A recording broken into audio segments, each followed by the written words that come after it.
The first 3 weeks of the eruption here in Hawaii, crazy things would happen in the middle of the night. A new fissure would open up and it would threaten a new neighborhood. Thousands of people were evacuated from their homes. What's going on, and get their questions answered. Hey, how's it going? We're live. This is Fissure 20. We had hundreds of people all throughout the neighborhoods sending in videos, articles, and images. We spend a lot of time making sure the accurate information gets out. This is live. There's still lava moving. They weren't just sharing a story, they were helping their neighbor. If a family was being evacuated, a group would just jump in and help out. So it was huge. They were watching out for each other. Hello everybody, thank you for coming. Thank you for the support from everybody. As we go through this, we're growing closer together as a community. When tragedies like this strike, you really realize how much you need each other.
Aloha everyone, I'm geologist Philip Ong, here with Mr. Dane DuPont, Hawaii Tracker, bringing you guys another Kīlauea Maunaloa volcano update. Today it's Thursday, July 22nd, 2021, and you guys are looking at a picture of the west vent on Kīlauea volcano that is inactive, not erupting at the moment, and neither is Maunaloa. There are a few signals we'll cover today, as well as answer some of our live viewer questions that we'll discuss as much as we can, as much as we know to talk about a little later on. Dan will be monitoring our chats and collecting the questions as we go along and answering what he can on a chat as well as we go along. So today there's not a huge amount of new information on volcanoes. We're going to cover what there is, and then we'll also give you guys a little bit of bonus segment with a set of 3 papers that very briefly together we'll talk about some changes in a Upper East Rift Zone and what that might mean for the patterns we're seeing today. So we'll kind of go through all of that in one big lump and take our questions at the end and say our thank yous at that point as well. All right, anything you want to add at the beginning here, Dane? Anything you want to preview going on afterwards? Hear your video while we're here at the beginning?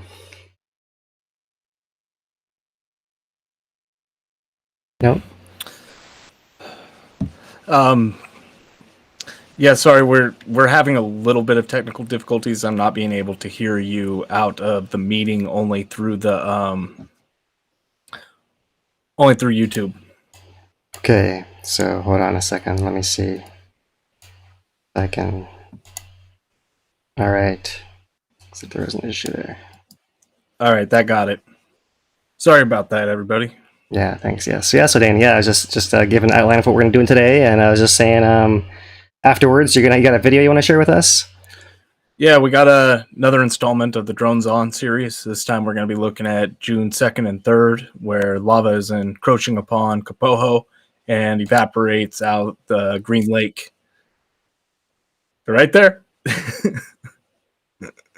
Yeah, so I'm having some issues too. It looks like my mic stand's falling over, so maybe you can just take over here for a second while I screw it back in. All right. Well, yeah, so check that out. Yeah. So we're going to be premiering this. It's a series that we've been putting on for a little while and doing a 2-day progression each episode. And really, there's a lot of lessons to learn from the 2018 eruption that kind of get overlooked in a lot of the histories that I've seen presented so far, including the documentaries. So we're not being confined by time, and we're just going through it day by day, trying to kind of try and portray what it was like to be in Leilani or be in Kapoho for the 2018 eruption. We also get to review a bunch of footage, so the story gets told not just by telling it, but also visually, which is always important. Think you got it? I think so. So sorry about that, you guys. Let's see if mic's falling onto your head while you're trying to talk. There we go. All right, so thanks, Dan. Thanks for the preview of the Drones On. That's been a fantastic series, kind of giving insight into what happens when these eruptions come into our communities, and that's really our ultimate focus is getting a human benefit out of telling you guys these stories and sharing this information and keeping track of what's going on and letting you guys know that everything is still normal or as expected and nothing to be alarmed about. So that's really our ultimate goal, and that's why I personally appreciate Dane bringing that in and keeping us I suppose in sync with that ultimate mission there. So mahalo. All right, so let's turn to what's happening here today on Kīlauea Volcano. You guys have been looking at the west vent here for a little while. This is the only photograph we have from this past week, July 16th, from the USGS, close-up of the inactive fissure. And they're just doing a periodic laser rangefinder studies to see how the whole surface is settling in different points and different places there. So they do note that the scale here, the top of the fissure complex to the surrounding flows is about 66 feet, 20 meters. And so call it here to maybe down in this level of surrounding flows right in there. 66 feet for reference there. That's the new visual we have of the west vent. And we'll bring up our old S1 camera here and see that's that zoomed into that area right in there. That's that west vent right in there. And not a lot of change on the surface. You see that's essentially all the features that formed as the lava lake was crusting over and withdrawing, receding its active surface area towards the west vent here over the course of that 5-month eruption. So that's what it looks like from the south, and our typical view from the north, from the west, from the Kīlauea west camera here. There is an invisible view in the west vent here at the bottom, and then all that lava lake crust with lots of liquid lava still underneath it, and likely for much of our lives until something else changes that. And then here the view over the last 24 hours, including at night, where you can see there's really not any glow. You do see a little bit of illumination, right? You might have some of the moon shining on this really bright sulfurous north wall of this pit in here. Interesting to see that. So, all right, looking at the thermal, same as usual. We still have our hot spots around the west vent and around the middle of that withdrawing lava lake crust, and a little bit around the edges, and nothing new there, and the range is still the same. Nothing really worth dwelling on there once again. So let's go to the data. And here's our data for the last month on Kīlauea. This is USGS past month monitoring page. And our lava lake depth is still going down. We still have our up and down cycles every day. We can average through those and see that our long-term trend has been going down very slowly, very gradually. Right, we maybe have lost something in the order of, let's call it, 85 to maybe something in the order of 15 centimeters or so in the last month is how much it's dropped down. So what's that? It's in the order of 6 inches, something like that. So still settling down on a crust, but underneath that, we still see quite a lot of earthquakes. Here's the whole last month, so it's integrating a lot of different phases of activity on a volcano here, but it's worth seeing it all together as one big bunch here. And there's our big cloud of earthquakes right around Kīlauea caldera at the summit, right in there especially. We see a little bit of expression of the seismic southwest rift right in there, and we see an expression of this upper east rift zone as well. Sometimes I've called it upper east rift connector, sometimes just the east rift connector. That's that area right in there. That's in between the main caldera. And the main rift zone, main east rift zone, goes off in this direction. And so there's this bend that occurs right in here. And it's the area between that caldera and that bend right in there. That's that upper east rift zone, upper east rift connector area that we're seeing is very active right through there. Still ongoing today. What's a little different in this plot is that you might notice there's a lot more color than we're used to seeing. Right? You see this blue, we see these purples going along with the reds and yellows and oranges that we're used to seeing. Even a few greens up in this area over here. Right, and this is separate from what we're normally used to seeing down on a southwest part of this plot, these pahala earthquakes that occur at depth down in here. So let me scroll down a little bit so we can get the benefit of this cross-section graph here.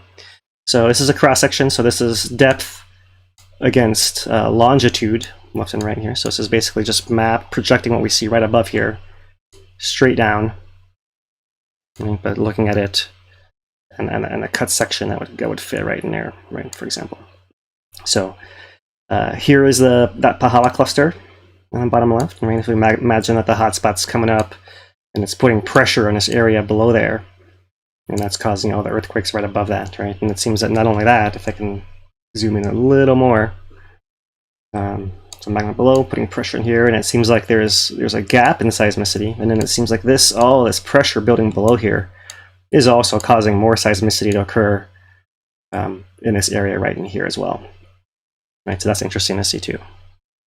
That's that pahala background that we've seen in the past. It's still doing its thing.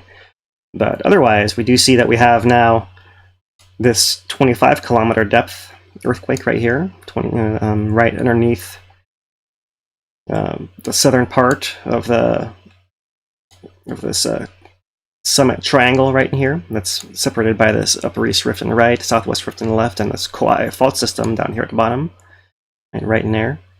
So it's in that area. It's essentially close to the summit. It's, there's a lot of structures that it's under, but it's so far down at 25 kilometers, 16 miles down, that it's underneath all that stuff, and it's none of that stuff above it really is relevant. It's more underneath the center of the volcano where all the weight of it is, right? This volcano is tallest in the middle, and that's where it's thickest and heaviest.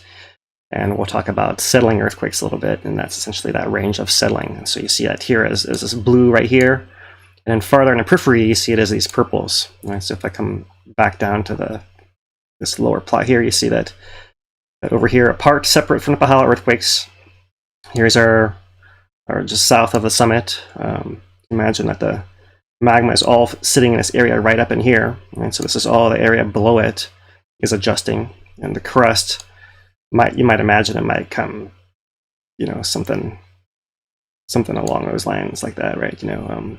Because it's bowled down in the middle where it's heaviest, right? It's not as extreme as I drew it on the scale here, but what you might see is that you might have settling earthquakes farther out, as well as the ones that are right under the middle of the mass, right? That's kind of what we're seeing here, and those are separate from the Pahala earthquakes, and those are their own thing with a interesting, really deep, almost 70-kilometer deep earthquake there, as part of that whole regime in that whole area.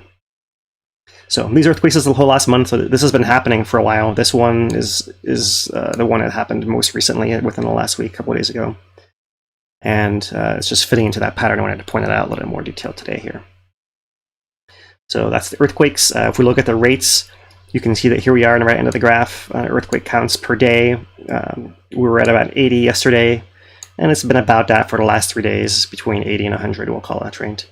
And that's an increase of what we saw the previous week to that, and we're still waiting to see what happens as our week rounds out here. So keep coming down, and we'll look at the deformation data. Here's the tilt for the last month. The tilt has been still having deflation inflation events. We saw a lot more of them, small ones and big ones, earlier on in the month. Within the past week, it's been a fairly steady rise with one smallish deflation inflation event, right? That's been a pattern, really, right? And really, if we take this average amount, you really see it's been rising for much of the last month now, right? Averaging out the deflation inflation signals there. So there's certainly magma coming into the volcano from below, pressurizing it, causing the ground to tilt, causing the earthquakes to occur. It's not getting out any gas, though. Here's our gas measurement. It's still at 60 tons per day is our most recent measurement on the 14th. And before that, it was 70. Before that, it was 110. So they're saying that's still slightly above background, but it does fit within that background range of non-eruptive values that can occur depending on different conditions. So nothing being given away by the gas. It's still happening at deeper levels where you don't see the gas. However, if you are in a national park, you might detect a whiff because here's these meters, live meters that they have installed, and you can see that depending on the wind, you're still measuring between what looks like 0.35 and 0.15 ppm of SO2 and at this particular location, which may not be a public area. And then this other one down here, it's between, looks like 0.45 and 0.1 ppm SO2, still wafting through some parts of the park, depending where you are. All that. So, all right, so that's the SO2. And that's the whole last month view of it, the kind of big picture view. So we'll move now to the deformation. We've just looked at the tilt. Let's look at GPS next. And GPS across the summit of Kīlauea. Here it is. This is the whole last year. So we're going to zoom way into this right end here. And you can see that now it's very clear that we have very little variation or noise in the data. We're very obviously spreading at a fairly quick rate. And now looking back at that little deviation we had last month, it looks like it's like a little speed bump on a pattern that continues beyond that, right? So you can see it maybe was shallowing. It was a little shallower earlier on in April and May, right? But since lava stopped coming out somewhere around there in mid to late May, we had that little local adjustment, which is what I mean by the little speed bump. For the long-term trend didn't change, and we've had a faster rising rate. So interesting to look at that steepness right there and compare that spreading rate to what we saw back over here. Right, it was steeper during that intrusion in late November, early December.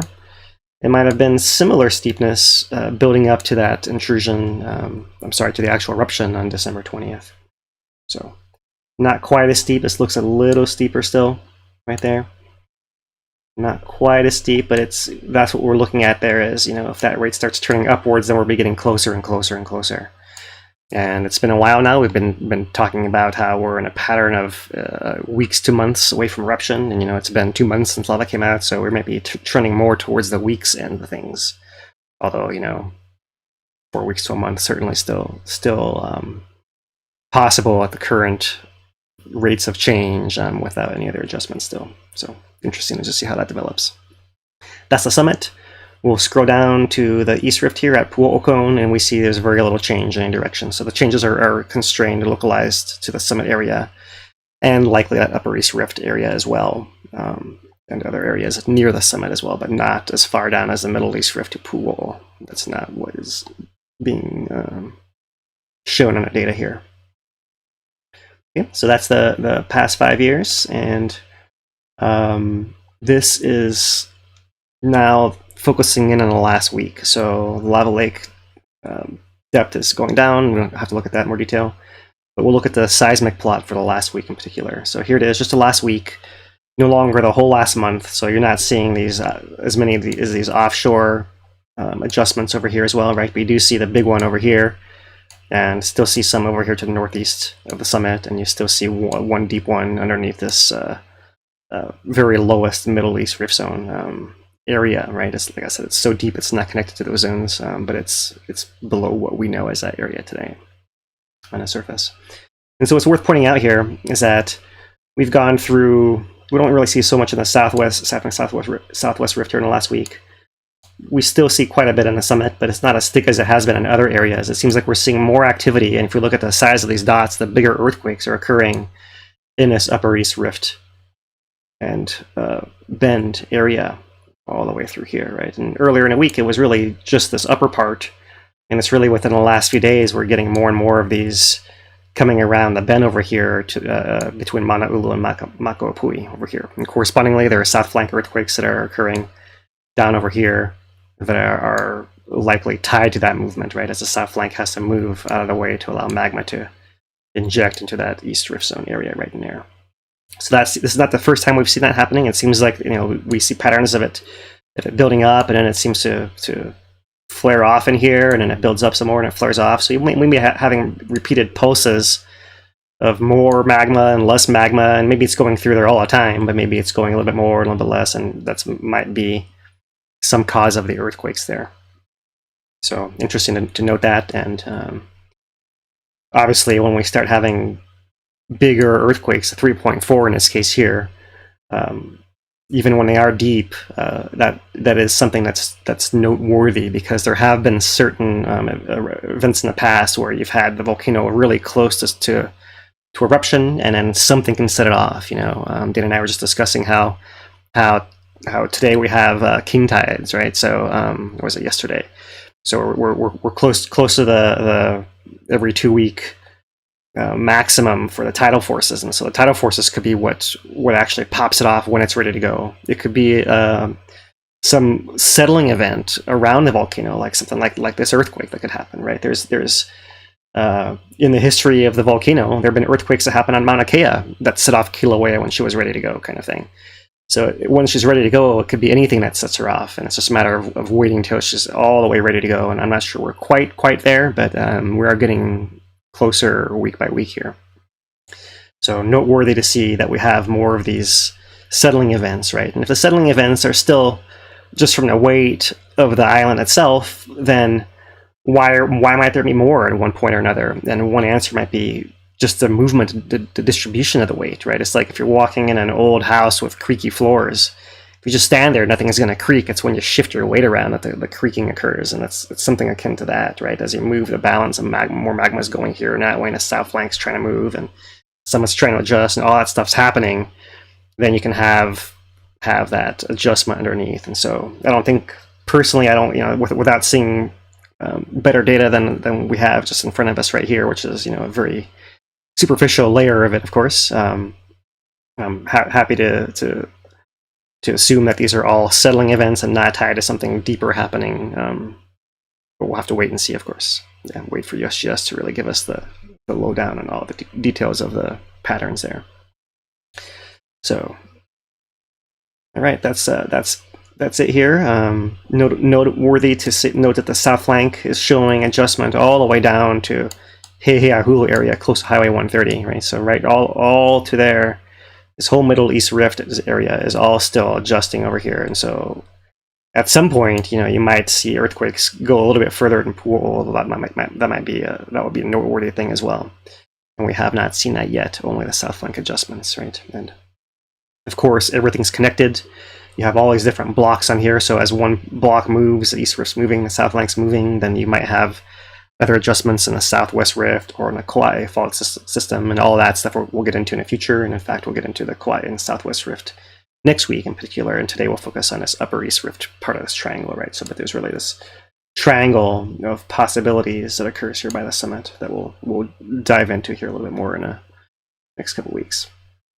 Okay, so looking at the rates here and the cross section, you can see the cross section for the last week here. Here's that settling event at that lower depth, and here's all the shallower magmatic stuff further up. Right? Okay. As far as rates, not really worth looking for the last week. So let me advance then, and let's look at these earthquakes in a little more detail on this earthquakes map here. And let's see, what is our latest one here? So just wanted to see that there was a 2.2, 1.8. Okay, let's maybe go this way. 2.7, the most recent one that occurred above sea level, 0.1 kilometers right there. The one before that, 2.7 right next to that as well. The one before that, 2.5. These were all just today, about within the last 12 hours. This one I'm pointing out here was at 7:30 in the morning. The last two were at 3:20 p.m.-ish or so. So there's 3 magnitude 2s today, and we had quite a bit more if we go back in time, right? There's a 2.9 further up here. I'll just point out the 2s. That 3.4 on here is not colored by depth, but by time now. So the 3.4 is this one. That's really the only deep one in the area. All the other ones are fairly shallow. Skip down a little more. 2.2 by Makapui. 2.1 over here where a Lai crater used to be, where it's been buried by Maunaloa.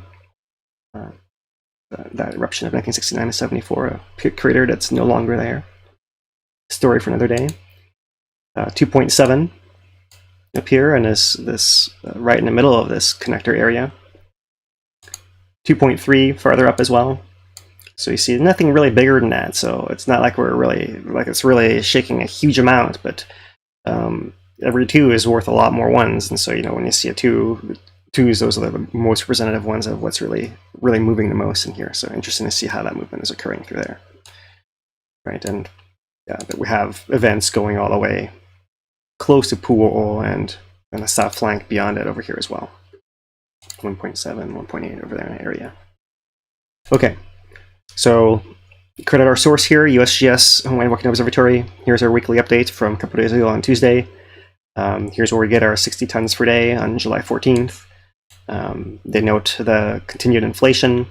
They note continued pattern of shifting to the south of the inflation center, which is interesting because that is another thing that I've noted in other eruptions in the past is sometimes is a herald of changes to come and more magma coming through. Right, it's like a building up of the system towards that point of failure.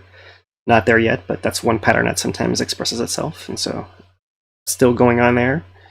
And really not a whole lot of other changes noted over here in the update. So while we're crediting sources, we'll just jump straight to the Maunaloa source and note the Maunaloa update that came out today. Doesn't have a whole lot of information as well. They do note 38 small magnitude earthquakes below 2.5 beneath the summit upper flanks of the Maunaloa. They don't note anything now underneath the flanks, and it's all underneath the summit. So that pattern we saw before of adjustments in the flank, it seems like that's ramped down now, which means that all of the earthquakes in Maunaloa are now represented within this little plot here. Here it is for the past week. So some, I'm going to zoom in so you can actually see something. There's some earthquakes over here northwest, some dispersed smaller to the southeast, one over here in the upper southwest rift, but really there's not a lot to speak of overall. Pretty slow through there. So if I advance to looking at the past month as a whole, you see a little bit more of the pattern there. So we've seen before weeks or even days that look like that for one day. So to see a whole month like this is really slow activity. It's just kind of showing us where it is, but it's happening at a very low level is for it to be this light for the whole month. And to illustrate that point here, we can go to the earthquake counts, earthquakes per day over the last month here. And here we are, you know, we had a couple of days, we had less than 5 earthquakes, right? And we're in a range of, we've been less than 10 for over a week now. So really quite low over here. And if I go one more iteration out to looking at the past year, then you can see here that we're at the right end of this, that we are quite low, still quite low coming off of that peak in early April. And we're really in a neutral phase, right? It seems like there's not a whole lot of change happening visible on anything anymore. No longer on earthquakes, no longer on the GPS, which is right here, still showing no significant increase or decrease in distance across the caldera. And we haven't heard of any insight reports recently, but essentially it seems like it's Maunaloa is sitting there now. So we have to await what happens in Maunaloa as far as the signs of its next eruption. It could be that was another one of these famous pump fakes stain that came through a batch of magma, and now we're just sitting here idling a little bit. waiting for the next sign of a batch coming up or some adjustment that shows us. You want to chime in on Maunaloa? Your thoughts on Maunaloa? Yeah, I mean, it's surprising how flat that GPS line is to me and how long it stayed so flat since late April. Yeah, mid-April. That is about as flat as I could imagine Mauna being in terms of that cross caldera distance expanding or contracting. It had that expansion, then contraction, and then just sits. And that's interesting to me, especially with the lack of seismic that we've seen on Mauna as well, just coupled together. It's pretty quiet up there. And it again comes down to one of those questions that we've asked before. When do you start moving the alert level on Mauna, right? Because we've seen this type of flatness on Mauna before during the 2018 eruption when it was moved back down to green and a lower advisory level than the yellow that it sits at now. Yeah. So I don't know. If it continues doing this and the earthquake rates remain as we've seen them pretty low, I would feel comfortable moving it down. And, this is USGS's call, not ours by any stretch of the imagination. But, we just bring up the discussion a little bit early on some of these movements. So then people aren't surprised when it happens or if it happens. Yeah. And so here's the verbiage being used now in our update is Maunaloa volcano remains in a state of low-level unrest. Rates of seismicity to summit remain slightly above long-term background levels. So I would agree that verbiage is clarifying a little bit towards, I would not be surprised at all if we see a downgrading of Maunaloa to green sooner than later, before our next update. We're headed potentially within the next week, possibly. We'll see. We know it takes some time to do this, and they think about it really, think about it a lot. So that's all good, and we'll just, as you say, be ready for when it happens, because it could happen at any point now. Yeah. Definitely, and that would be an interesting way to really take the wind out of the sails of the media cycle that's been going on Maunaloa a little bit. It's just the wind would go right out of those sails immediately with that type of maneuver from USGS. Yeah, but the data has to support it. But it's looking like it could. Yeah, for sure. It's all data driven, and of course that doesn't decrease the need for preparedness. Right, preparedness is still important. It's just a matter of the alert level, and just because it downgraded doesn't mean they won't put it back up again in a month from when it happens. So that's just how it goes, and it's okay to change it to reflect the patterns, especially if the media is taking it and going nuts, and that's, depending on your point of view, that could be an unwelcome thing. Okay. So that's the Kīlauea Maunaloa data we have today. There's a couple of little bonus things we're going to talk about that can revolve around earthquakes, and I go through those quickly because it does relate a little bit on the activity that we're seeing before we just do our discussion of viewer topics and see what questions we can answer or have to punt on. So we'll start off with this week's Volcano Watch, USGS Volcano Watch, and here it is. Stressed out Hawaiian volcanoes are heavy. So this is an article about earthquakes that occur due to the bending of the Earth's crust and upper mantle in response to the weight of the overlying volcanoes. We've called this flexural earthquakes before. Settling earthquakes have been another term for them, and that's one kind of earthquake. That's different from the smaller magma movement earthquakes, and it's different from the kind of south flank gravitational spreading kind of earthquakes as well. So without going, I'm not going to go through the details of it entirely, but they do mention tying in the Waipio Valley earthquake that occurred July 5th of 5.2, and they tie in the 4.2 that was northwest at that time, that we at the time noted this most standard default explanation of flexural events, which is what we have put forth for all these earthquakes in this kind of range away from the volcanoes. But we also put out this slightly more marginal view that the Lanai earthquake was associated with that whole Molokai fracture zone, and the Molokai fracture zone maybe having some other influence or some putting in some other weakness on the crust that, together with the bending and the movement of adjustment of weight, would make it slightly more likely to spawn an earthquake than an area that didn't have those fracture zones intersecting, for example. So you can just check that out if you didn't catch it. I won't go back into it today, but just to mention that is a slightly more fringe, not quite fully talked about possibility there. Whereas the big net is flexure earthquakes, and so the big buckets, what they throw everything into here in this Volcano Watch article, they throw in that Maunaloa earthquake 6.8 in 1871. That's the one that has been published as being possibly up to a 7.2 and associated with that fracture zone as a focus of that discussion. Also the Maui earthquake 6.8 in 38, 5.2 on Oahu in 48, 6.2 in Honolulu in 73, and the Kīlauea earthquakes, Mahukuna earthquakes in 2006. And they, for good measure, throw in a 4.6 Hawaiian Ocean View earthquake on February 9th, February 7th, 2019. So they're typically 25 to 40 kilometers deep within an uppermost brittle mantle in the crust, and it's basically just that the weight of the islands pushing down and deforming that still rigid, and crust is able to snap and creak essentially under that weight of the volcanic islands, right? All the volcanoes lying in the same bed, so to speak, right? The same water bed, right? And piling on each other, and creating this giant depression in the middle of it that's causing it to creak underneath and its supports.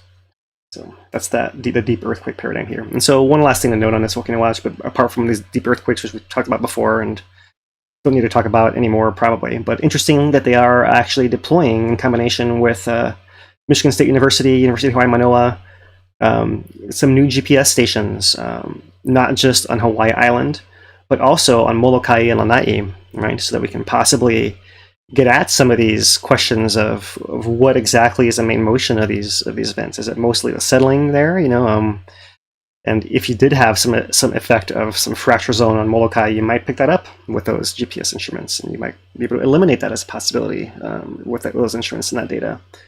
So that's great to see that there's going to be more data. It's always good to see more data, have more data coming in. So Michigan State and UH Manoa on there. And the first 3 GPS sites installed in May 2021, and others in the coming months. So that's interesting, and they can then test this whole flexure, the flexural model, and all the data with the actual motions measured on the surface of the Earth there. So that's our first shorter point of Volcano Watch, talking about these deeper earthquakes. Our bonus segment today is going to focus on these other kind of earthquakes that are on the Upper East Rift Zone. So let me point out here, start off with the title page of this first paper. That's the most recent one by Christelle Wautier, Diana Roman, Michael Poland from Penn State and Carnegie and USGS. And this is a study that goes back to a 2007 period of the volcano. This is prior to the opening of the Summit Lava Lake, when magma was going through the volcano and coming out of Pu'u and erupting out of Pu'u, and not anywhere else in the volcano. So I'm not going to go into huge details in any of these things, but I'm going to try to pick out a couple of interesting things here.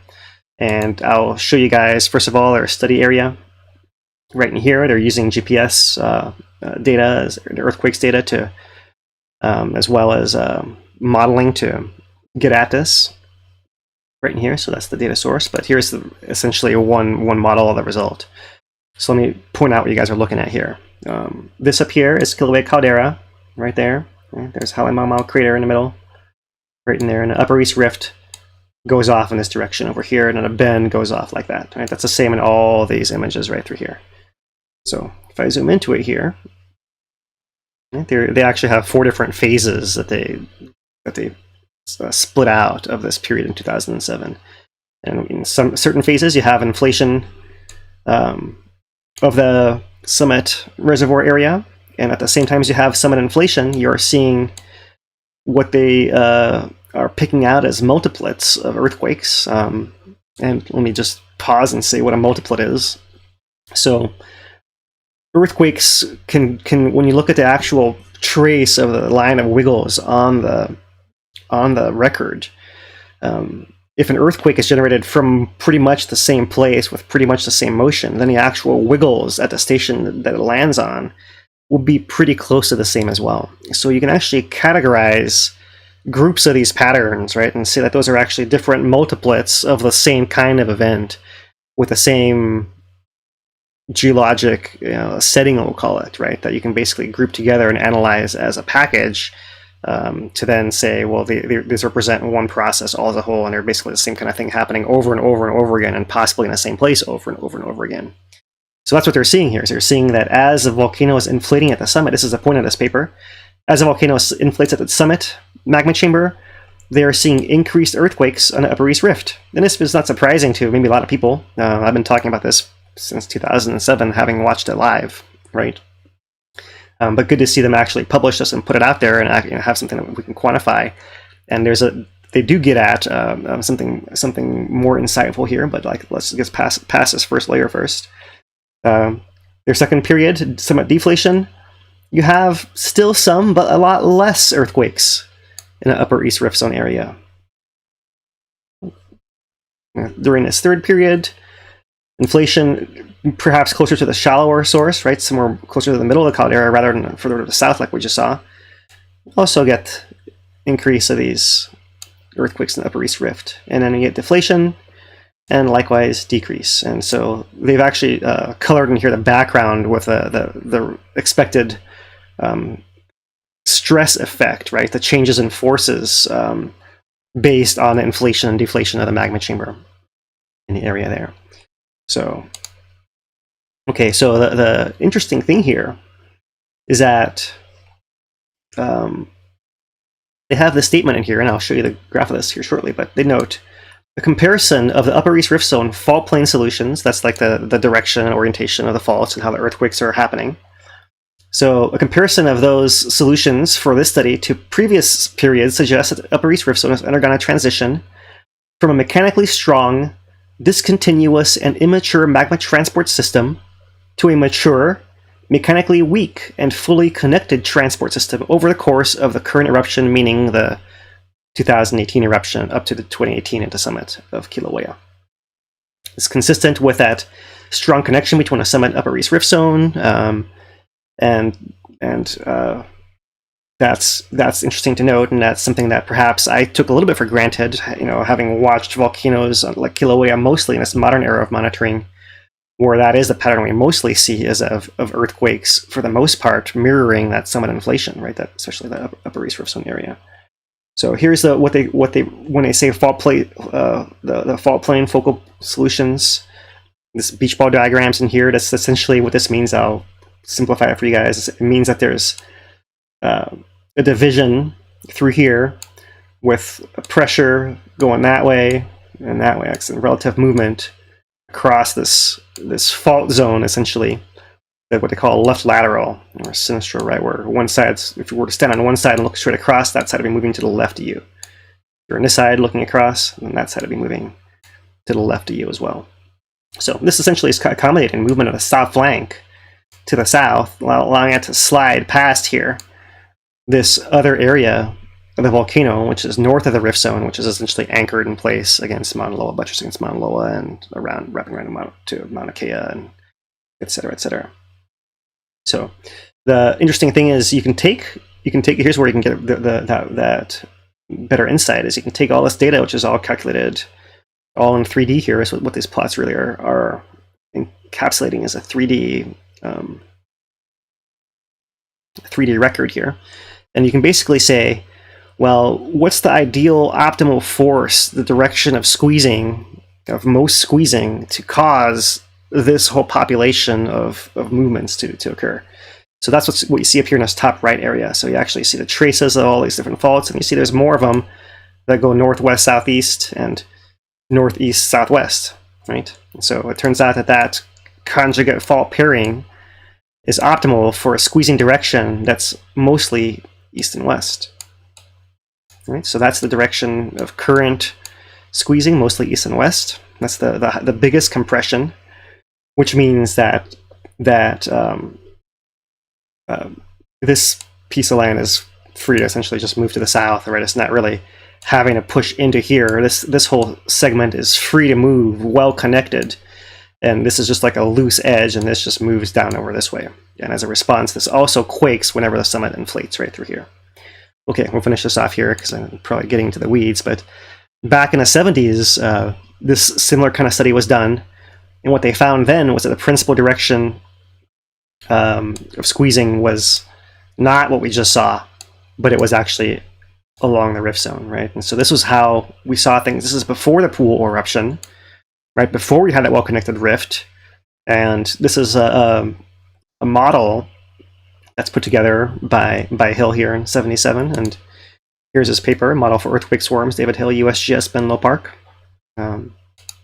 March 10th, '77, and he's basically putting out this hypothetical model that when you have forces, and that what these arrows mean. So sigma 1 is this maximum force here, sigma 3, sigma 2 is in and out of the page, right? So with respect to Kīlauea, right, as it was before, this is the direction of the rift zone.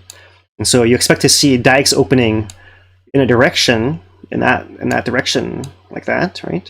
But you also expect to see these little transform connectors allowed to step to the right or step to the left, depending which way it needs to go. So this is in the absence of any surrounding forces, of course. So when you see an actual volcano, you might actually see a Kīlauea. You might see it only go to the right, go right, go right, go right, go right, go right, go right, go right.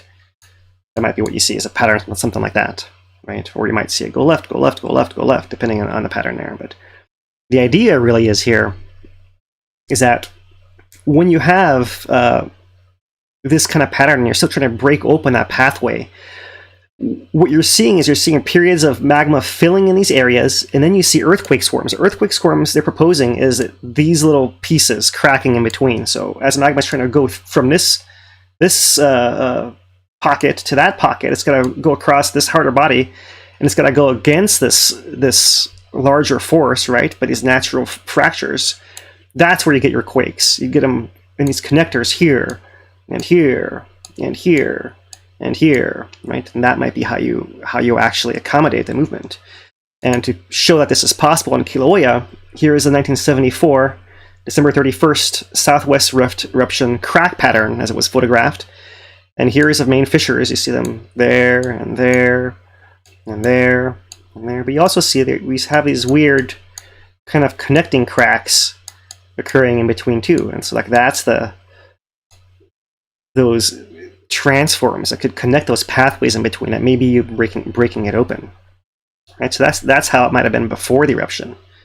So sometime during that pool eruption, and it's not clear exactly when and how quickly it happened, we changed from having lots of small segments of fissures that were all connected by swarms that had moved through them, to now the whole thing is open the whole way, and as the summit inflates, the whole thing inflates all at one go at the same time as well, right? And so there's one middle phase of this. This is the last paper we'll look at, and this is by Gillard et al., 1996, in Nature.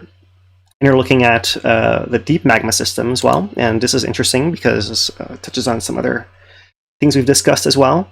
So they're using similar to this multiplet technique, right? And by doing that, you can actually then relocate the earthquakes and get much better resolution. So here on the left, in map view, is the raw data, right? So when we're looking at our raw USGS earthquake map, when we see a pattern, this is what it looks like, something like this. When you can go through and pick out multiplets and relocate them, here's how it resolves. Here's how it focuses together. So you can see it's really a much different pattern. It's pretty clear exactly that you have two different strands right there, right? Two different strands of quaking there and there, right? And they're very, very, very skinny. These are not like diffuse areas. They're actually very focused. It's probably magma moving through one particular crack at that point in time. Down here is a cross-section. So this is a depth 2 kilometers down, 3 kilometers down, 4 kilometers down. You can see that normally our normal raw data gives us this big cloud of, it's between 2 and 4 kilometers down there, and it's all in that range all through there, and that's what we normally look at. If you can go through and pick it out and analyze it more closely and resolve it, here's how it actually comes out. It turns out that it looks like it's within maybe a 100-meter zone, right? It's not; these are not super deep breakage zones, right? It's very, very, very long and very short and skinny, short, skinny, and long, which is kind of fascinating, really, and see. And really, right around that 3-kilometer depth is where they're putting it here. Right, so this is back in '96, and this is data from 1991 catalog. So what they find and what they model, essentially, so I'll zoom into it here, is that they model magma filling in the deep rift area. And deep rift means all the way down to the bottom of the volcano against the old seafloor right there. Right, we're talking about 3 kilometers down, plus another 6. And they're saying that if magma is filling that whole area down through there, then what you expect to see is, in this upper 3 kilometers, at the very tip of this zone, you expect to see that exact pattern of earthquakes that we see. And so they've actually modeled that pattern, observed, and this is their best fit model design here, right? The detachment, and then there's a deep rift and a fault above here. So what they're saying is that this is the in-between zone of that pathway opening more and more. And essentially, it looks like this deep rift body, this deep rift part of the structure is involved in that. And if magma can move through there as well, then perhaps that opens up that upper area more and more so as well. And so, since we know that magma was moving from the summit to Pu'o'o for that 35-year period, that's what we had going on, wearing down for 35 years, and that's what essentially has changed it. And it's noteworthy that, even back in 1996, these guys wrote in their paper here, let me blow it up here. They say, seems most likely plausible that we're imaging the boundary of a locked fault being eroded by creep at greater depth rather than the formation of a new fault. Right, so they're actually, even at that point in time, mid-eruption, suggesting that they're seeing the erosion of that locked fault. And if you erode all the locked faults and they're no longer locked, then you have an open system, and that's where you end up back to how I started off talking about that. And I want to talk about this today because that is relevant to what we are seeing today, because we are seeing every time the summit is doing something, we're seeing that same pattern, and it's now a very open, well-connected upper east rift segment right through here. So that's one thing to consider that we'll look at. Is a little bit in the southwest rift, a little bit too. We'll talk about that a little bit more next week, as well as we'll talk about this third leg of it, right?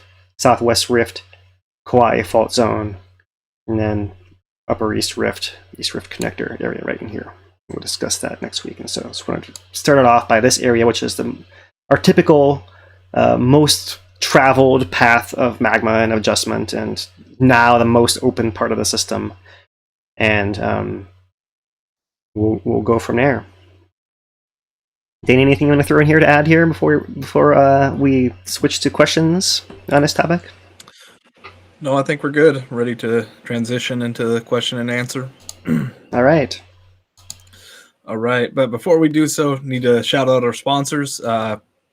First, want to thank super chat we got from JW. Says, this is my favorite class, and I'm totally ready for the midterm. Appreciate the support. And yeah, so we do want to thank a few other donations that came through on HawaiiTracker.com. That is a place where we take donations. Mel S., Joyce S., Michelle B., and Laura B. Appreciate all the support. And if you do want to help support this channel, but you don't want to make monetary donations, like, subscribe, share, all those help tremendously to get this type of content seen by more people. And that is one of the best ways you can help out. We also could regularly post our content and new information on HawaiiTracker.com. So that's kind of the one-stop shop for everything new that we're putting out on the volcanoes. We do have a couple sponsors that want to thank for helping us continue on. Kaleo's Bar and Grill in the heart of Pahoa. They are a fine dining establishment that do some unique twists on some traditional dishes, add a little bit of local flair in there. And these really good place for locals or visitors to come. Indoor, outdoor dining, COVID-safe policies, and that might become more important going forward. But right now, it's kind of a really good spot to go and grab some food, grab some takeout. Staff is awesome. So, yeah, check them out. We appreciate their support. Also, Kalani Tours out of Kona. They do 3 different types of tours. focusing on the volcano, waterfalls, and the Kona Coffee Farm experience.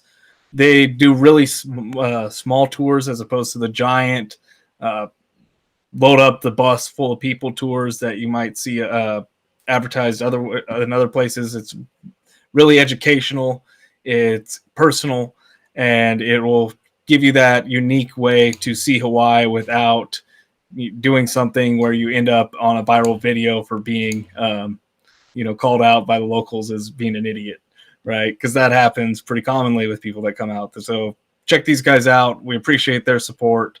And with that, we can get into some questions and answers. Do want to throw in that we are brought to you by Hawaii Community Foundation, Puna Strong Grant, which helps continue this type of content as well. So we do have some questions, Phil, if you're ready. All right, let's see what we can do. All right. So Richard Williams from YouTube asks, can the USGS line up seismic data next to harmonic data to see the correlation between the ground movement and magma movement? Yes. Yes, that is something that's not as easy for us to see on a public displays, but that they do have ways to see that a lot easier. Yeah, and that is certainly important. We try to just switch to it whenever it's happening rather than trying to show it to you guys all the time. Okay. Usually it's leading up to an eruption, the beginning of the eruption. So, if we start seeing earthquake patterns in an area that might lead us to believe there's an intrusion or a possible eruption coming up, then the next thing we'll look at is that harmonic data as well, right? To see it coming to the surface. That's one kind of that pattern. And of course, there's other patterns between different reservoirs, and those are also a topic of curiosity and research, but I'm not sure that that's something as easy to plot automatically. We'll have to wait for research to come out about that in particular. All right.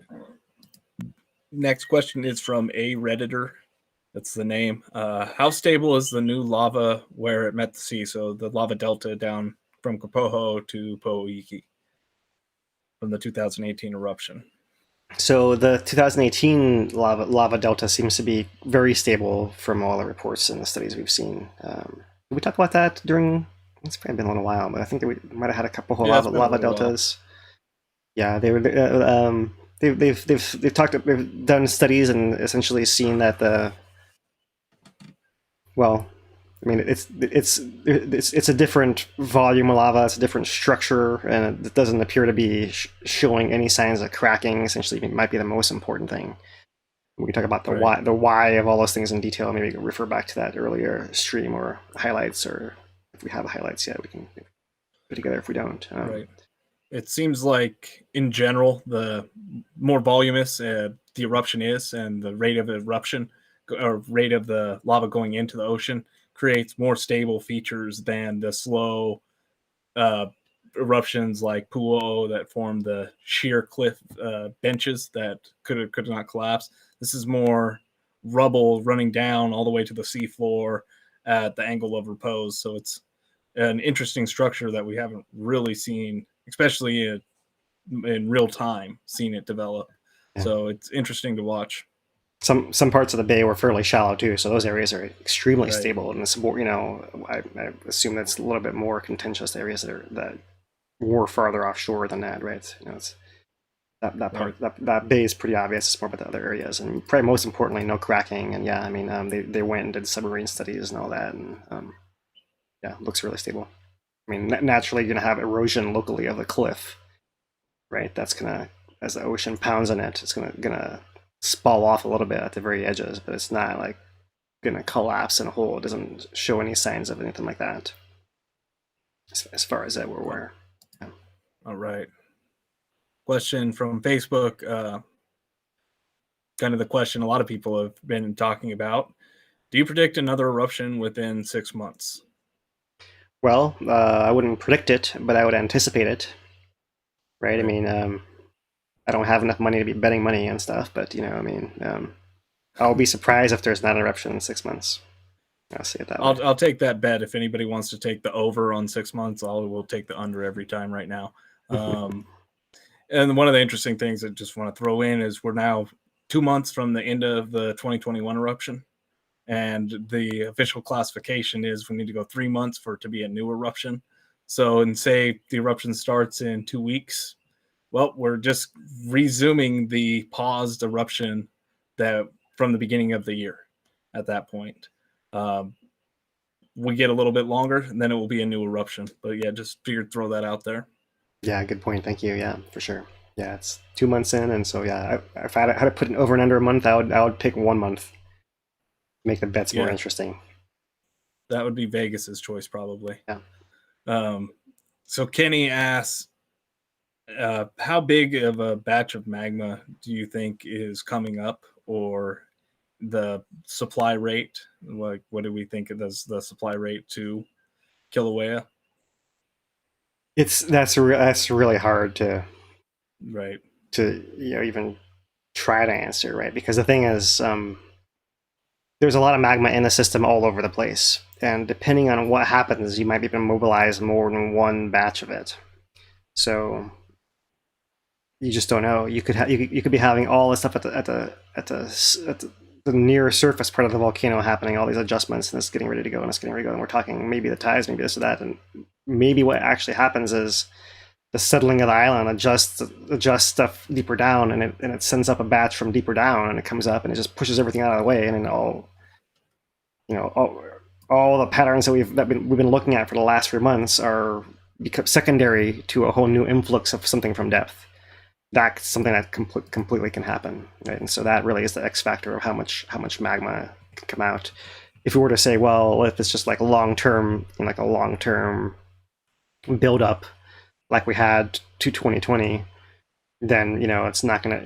You might see similar kind of eruption as that, right? Where it's not going to be a gigantic eruption. That's relatively speaking a small eruption as far as volume, right? We're not expecting really huge ones right now because it hasn't had time to build up. With a caveat that, of course, if you have some big batch coming from below, then all bets are off and anything could happen. Right, and we've seen over Kīlauea's history how the rates of supply have varied from very high rates to relatively low rates, and that all matters. Yeah, and it gets complicated because you have various levels of storage, right? So you might have a variable supply rate, into the deep chamber, but then you have a deep chamber to shallow chamber rate, which might be completely separate or linked to it sometimes, but not always. And we'll get into that a little bit next week when we discuss some of those Southwest Rift events and how the magma budget between different parts of the reservoirs was accounted for. All right. We have a question from Bill who asks, does the lava push away the flank, or does the movement of the flank provide room for the magma to move into? I think that my default is most of the time you're going to think the lava is pushing away the flank for the most part. Okay. Locally, you could have areas where you have the flank opening more passively, we'll call it, right? And then the magma can go into it, right? So that's what makes, as a teaser for next week, that's what makes the Klauea and the Southwest Rift Zone interesting, is that they have more of that character of activity. Not to say that they are passive, because they've in fact made sure to point out that magma can be injected into there, right? Maybe more so the Klauea, that is that connector area where maybe magma can go in there passively and only once in a while erupt, but it actually is going in there quite a bit. And so an area like that might be opening up just from flank movement, but other areas closer to the rift zone itself, my default would be the lava is pushing the flank by default is my take. Right. The lava pushes the flank, and then by the flank, when the flank jumps or moves in like a big earthquake, that creates the room for more magma to come in and continue to push the flank.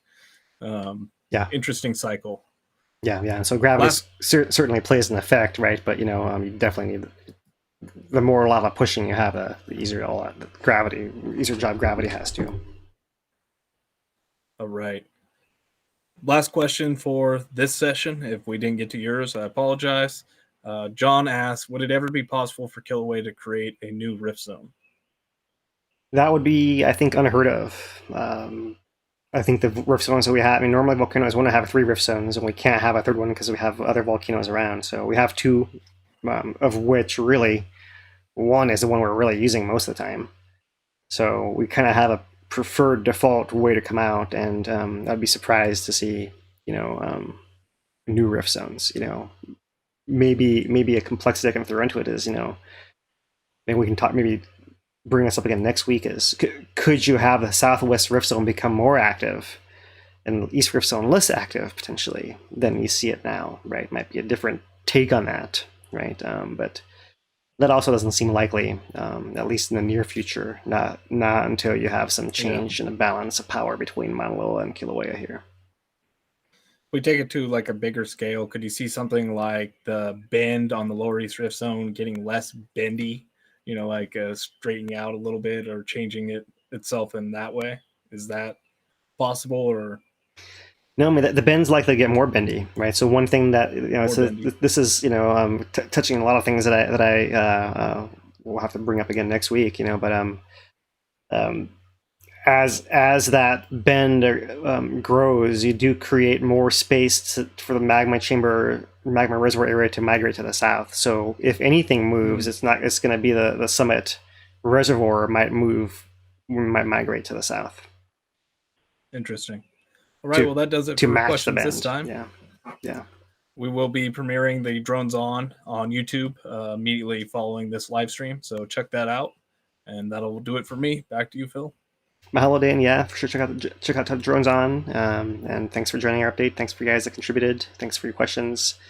I will try to follow up, and it's been a little while, but I'll get back on the comments on the social media here, and so you can just ping us or tag us if you want to make sure that we see it, and there's a question that you'd like to be answered in text, or so we can try to get to you guys that way as well.